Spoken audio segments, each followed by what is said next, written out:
कुछ अधिक नहीं, थोड़ा सा दान चुका राजन। मेरे घर में बिटिया कुंवारी है, मेरे घर में बिटिया कुंवारी है, बक पीले हाथ करारा।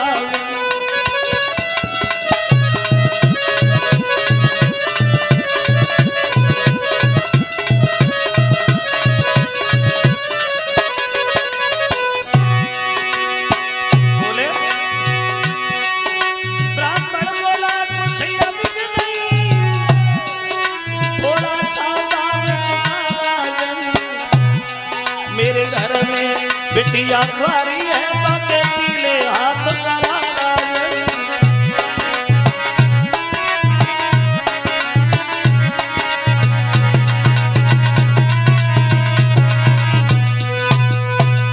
ज्यादा नहीं महाराज, इतनी दौलत हमें चाहिए जो हम शादी कर ले और कुछ नहीं। तो हरिश्चंद्र बोले महाराज ये कौन सी बड़ी बात, चलो घर चलो, शादी भी कराएंगे। घर तो चलो, हमने बहुत सी शादियां कराई, घर चलो दूंगा। तो विश्वामित्र बोले हम घर पे क्या करेंगे, यहीं दे दो महाराज, हम तो बड़ा संतोषी महात्मा, यहीं से वापस चले जाएं। अभी तो कुछ नहीं है, बिल्कुल खाली हाथ हो। हाँ, शिकार खेलने आया था, कुंजी और लगाम, इसके अलावा और कुछ नहीं। विश्वामित्र बोले तो क्या होगा, अरे कुंजी लगाम ही दे दो, हम तो बड़ा संतोषी महात्मा है, बाकी घर पे भी ले लेंगे, कौन सी भाई है। अब हरिश्चंद्र समझ नहीं पाए, अब वो कुंजी लगाम ही उनके हाथ में पकड़ा ले। अब विश्वामित्र ने जल्दी जल्दी में संकल्प पढ़ दिया, सुनो हरिश्चंद्र, जो भी धन देना है शादी के लिए वो तो रही तुम्हारी इच्छा, लेकिन हमारे संकल्प के पढ़ाई की दक्षिणा ये है हमारी इच्छा। कितनी है, ज्यादा नहीं है, कितनी है। बोले 60 भार सोना है, 60 भार सोना मांग बैठे विश्वामित्र हरिश्चंद्र से। 60 भार सोना कितना होता है, 60 भार सोना। देखो वैसे एक विद्वान ये बता रहा है 96 शेर में एक भार बनता है। जो हमारे बड़े बड़े लोग यहाँ बैठे हैं, इन्होंने शेर देखा होगा, अब तो शेर चलता नहीं। 96 शेर का एक भार बनता है, और एक शेर लगभग 800-900 ग्राम का होता है। और विश्वामित्र जो थे वो 60 भार सोना मांग बैठे। बोले कोई बात नहीं महाराज, चलो हम देंगे। अब हरिश्चंद्र गद्दी पे, विश्वामित्र दरबार में। तो विश्वामित्र ने हरिश्चंद्र से कहा महाराज हमें काहे को रोके हो, हमारी दक्षिणा दे दो, हम अपने घर जाएं। तो हरिश्चंद्र ने अपने मंत्री को इशारा दिया, बोले जा महाराज को 60 भार सोना दे दो, और इतनी दौलत अलग से और दे दो जो अपनी बेटी की शादी कहीं बढ़िया घर में करे। अब पूरी बात नहीं बोल पाए, तब तक विश्वामित्र चिल्लाने लगे, पागल है, बुद्धि खराब है, कोई भूल लम्बी भूल। अरे जब कुंजी लगाम तूने हमें दान में दे दी, तो ये सारा राज दौलत से भरा हुआ भंडार और ये नौकर, अब तो ये मेरा है, इसमें तेरा क्या है। अब हमें वो दो जो तुम्हारे राज से बाहर है। बिल्कुल हरिश्चंद्र क्या समझे। अब हुआ ऐसा,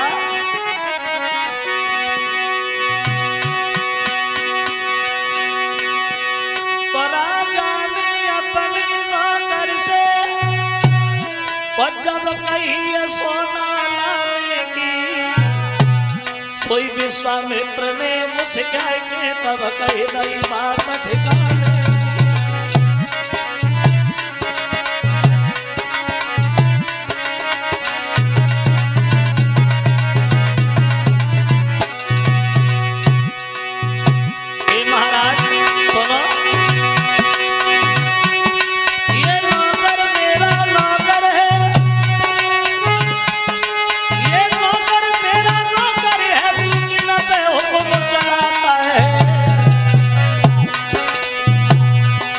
कुंजी लगाम में सब आएगा, उठा लो मुझे आता है।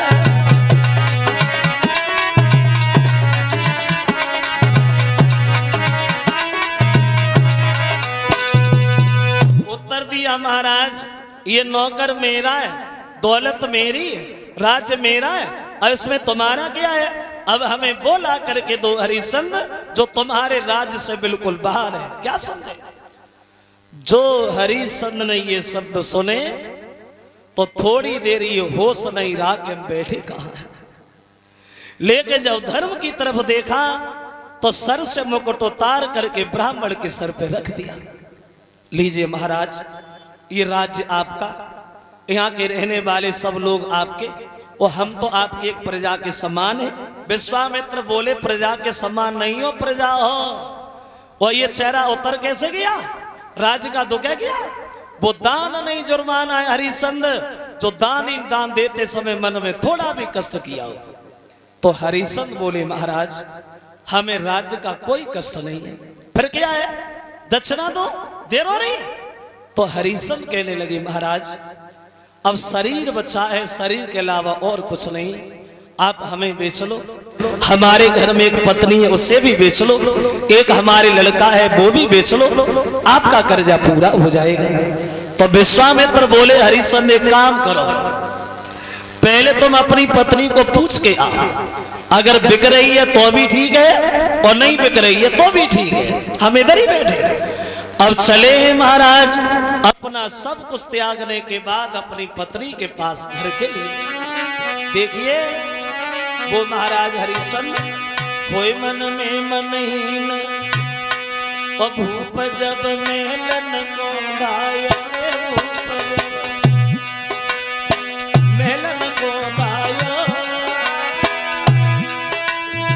हाथ जोड़ के सन्यासी से फिर से बतलायो, अभी आंगन में जाता हूँ रे, अभी आंगन में जाता हूँ, और प्राणन प्यारी तारा को संग लेके आता हूँ।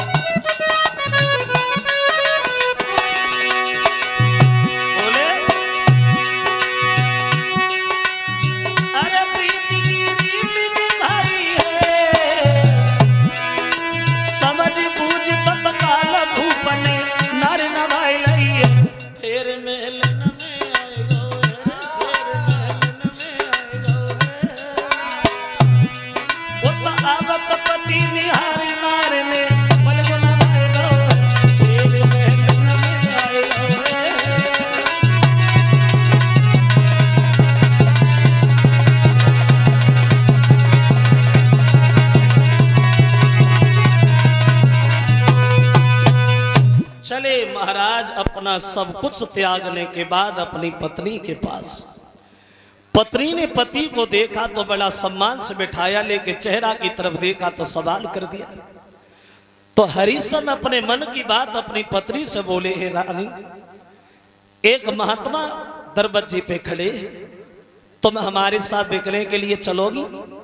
तो हरिश्चंद्र की पत्नी उत्तर देती है महाराज अगर ऐसी बात है तो पहले आप हमें बेचना फिर खुद बेच जाना।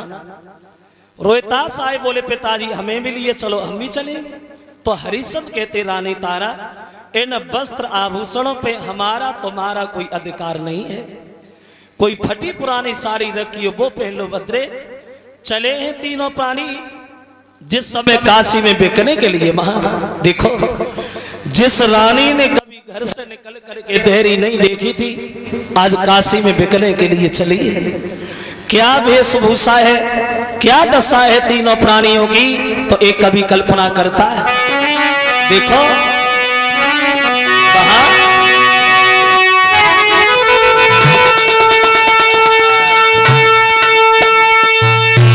रानी को सब सवार छुड़ो और केवल एक साड़ी मोटी है और बेटा पे सिर्फ लंगोटी है, राजा पे केवल धोती।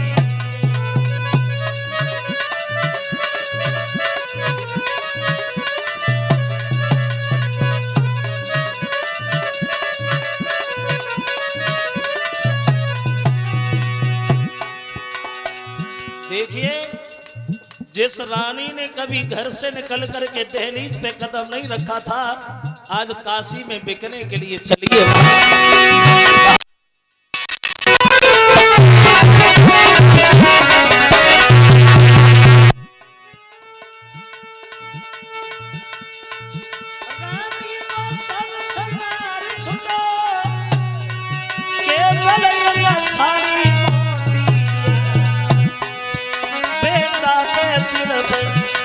लंगोटी है राजा पे केवल धोती है।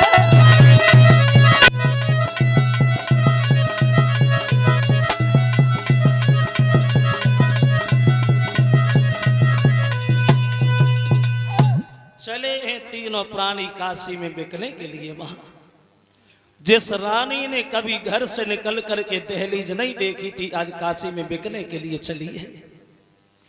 बार बार अपनी राजधानी को तीनों प्राणी प्रणाम करते हैं भक्तों, और आगे के लिए बढ़ते हैं। धूप पड़ रही है, नंगे पैर दौड़ रहे हैं। विश्वामित्र फिर भी आवाज लगा रहे, बड़ेया ऐसे कब तक पहुंचोगे? काशी बहुत दूरी है। अरे जल्दी बड़ेया। पानी नहीं पिया तो रोहिताज जो है वो प्यास के कारण बेहोश होकर जमीन पे गिर गया। और जब रोहिताज जमीन पे गिरा तो विश्वामित्र पीछे लौटे आए। क्या हुआ? ये लड़का गिर कैसे गया? अरे मर गया क्या? बोले नहीं महाराज, मरा नहीं है, प्यास के कारण बेहोश हो गया। अभी बेहोश हुआ और थोड़ी देर बाद मर जाएगा, और मर जाएगा तो तुम्हारा क्या बिगड़ जाएगा? अरे नुकसान तो मेरा है, तुम तीनों में से एक भी मर गया, कौन देगा हमारे संकल्प के पढ़ाई की दक्षिणा? ये कमंडल ले ले, पानी पिला ले, जिंदा बना रहे, मरे नहीं। हम पानी नहीं पिलाएंगे, तुम क्यों पिलाओगे? हम पिलाएंगे, नुकसान तो हमारा है। देख लिया रोहितास, तेरे बाप के दिल में तेरे लिए कोई तरस नहीं है, लेकिन तेरा ये दुख मुझसे नहीं देखा जाता। ये कमंडल लो, पानी पी लो, जिंदा बने रहो, मरो नहीं। तो रोहितास बोले बाबा जी कुछ नहीं करेंगे, मर जाओगे, पानी पी लो। बोले बाबा जी हम पानी नहीं पिएंगे। क्यों नहीं पियोगे? तो रोहितास कहता है बात ये है ब्राह्मण देव, तो रोहित ने जवाब दो, ब्राह्मण आप तो ज्ञानी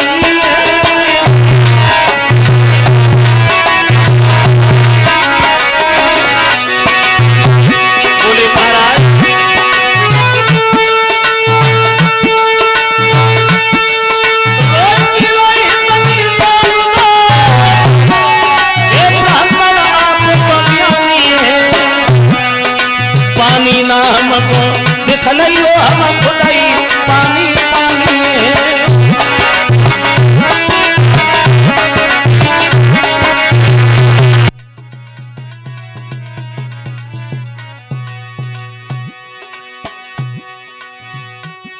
पानी की हमें जरूरत नहीं, हम खुदाई पानी पानी है।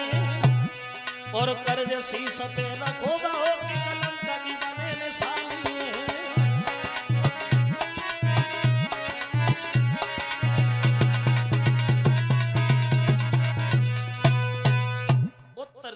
महाराज हम पानी तब तक नहीं पिएंगे जब तक तुम्हारे कर्जा को पूरा नहीं कर लेते, क्योंकि वो आदमी कभी समाज में सर उठा के नहीं चल पाता जिसके सर पे कर्जा होता है। हम तब तक पानी जुबान पे नहीं रखेंगे जब तक तुम्हारा कर्जा पूरा नहीं हो जाता। उठे फिर चलने लगे, भागते गए पहुंच गए काशी। अब विश्वामित्र ने तीनों को एक जगह खड़ा कर दिया, बोले इधर ही खड़े रहो, अभी आ रहे हैं, आवाज लगा रहे हैं।